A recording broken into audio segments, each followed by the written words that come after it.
Pandian store சீரியல்ல அடுத்து வர எபிசோட்ல என்ன மாதிரியான ட்விஸ்ட் எல்லாம் இருக்க போகுதுங்கிறத இந்த வீடியோவில் பார்க்கலாம். ரொம்பவே வருத்தமா எல்லா விஷயமும் சொல்லிடுறாங்க கோமதி பாண்டியன் கிட்ட. உடனே பாண்டியன் டே செந்தில்னு சொல்லிட்டு கதவை தட்டுறாங்க. அப்பான்னு செந்தில் வெளியே வராங்களோ இல்லையோ இழுத்து வச்சு செம்மட்டி அடிக்கிறாங்க. எவ்வளவு தைரியம் தான் நீ லஞ்சம் வாங்கியிருப்ப, எதுக்காகடா லஞ்சம் வாங்கினான்னு சொல்லுடா, வாங்குவியான்னு சொல்லிட்டு செந்தில செம்மட்டி அடிக்கிறாங்க. இதை கேட்ட எல்லாருக்குமே பயங்கர ஷாக்கிங் ஆகுது. மீனா கோமதியை மறைச்சு பாக்குறாங்க. உடனே கோமதி இல்லடி அவர்கிட்ட கோபப்படாதீங்கன்னு சொல்லிதான் சொன்னேன், அவர் இப்படி கோவப்பட்டுட்டாருன்னு சொல்லிட்டு இருக்காங்க. இதை கேட்டதும் மீனாவுக்கா பயங்கர கோபம் வருது. ஏண்டா நான் எப்படியான நீதி நேர்மை நியாயம் வாழ்ந்துட்டு இருக்கா, என் புள்ள தானடா நீ, உன்னை நான் எப்படிடா வளர்த்தேன், நீ ஏன்டா இப்படி பண்ண சொல்லுடா, ஏன் இப்படி பண்ணன்னு சொல்லி கேக்குறாங்க. அப்பா நான் வாங்கினது தப்புதான், இனி இப்படி ஒரு லஞ்சம் வாங்க மாட்டேன், தயவு செஞ்சு மன்னிச்சிடுங்கப்பா ப்ளீஸ்ப்பா மன்னிச்சிடுங்கன்றாங்க. என்னடா மன்னிப்பு கேட்குறேன், என்ன மன்னிப்பு கேட்குறேன்னு சொல்லிட்டு திரும்பவும் செம்மட்டு அடிக்கிறாங்க. உடனே கோமதி ஏங்க நான் உங்ககிட்ட சத்தியம் வாங்கிட்டேங்க, இனி அப்படி ஒரு தப்பு அவன் பண்ண மாட்டான், விட்டுருங்களேங்கன்னு சொல்றாங்க. ஏய் ஒழுங்கு மரியாதை போயிடு, புள்ள வளர்த்துருக்கா பாரு, புள்ள எப்படிப்பட்ட புள்ளைய வளர்த்துருக்கான்னு சொல்லிட்டு பயங்கரமா பாண்டியன் கோவப்படுறாங்க. இங்க பாருடா, நாளைக்குள்ள அந்த பணத்தை எல்லாம் எடுத்துட்டு போயிட்டு எங்க கொடுக்கணுமோ அங்க கொடுக்குற, இல்ல உன்னை என்ன பண்ணுவேன்னு எனக்கே தெரியாதுன்னு சொல்லி திட்டிட்டு அங்க இருந்து கிளம்பி போயிடுறாங்க. செந்தில கோவமா ரூம்குள்ள போறாங்க. மீனாவும் பின்னாடியே போறாங்க.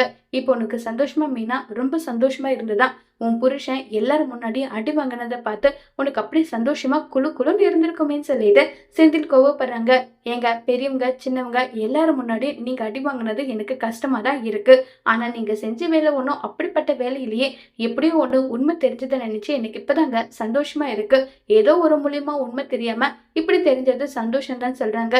என்ன மீன சொல்றேன், என்ன சொல்றேன், அப்ப நான் மாட்டினது தப்புன்னு சொல்றியா, இதை நினைச்சு உனக்கு சந்தோஷமா வேற இருக்கான்னு சொல்லிட்டு இருக்காங்க. இங்க பாருங்க, இதை பேசி பெருசாக்க நான் விரும்பல, இப்ப தெரிஞ்சது சந்தோஷம்தான், இனி இப்படி ஒரு தப்பு நீங்க பண்ண மாட்டீங்க, இந்தாங்க இந்த வலையில பிடிங்கன்னு சொல்றாங்க.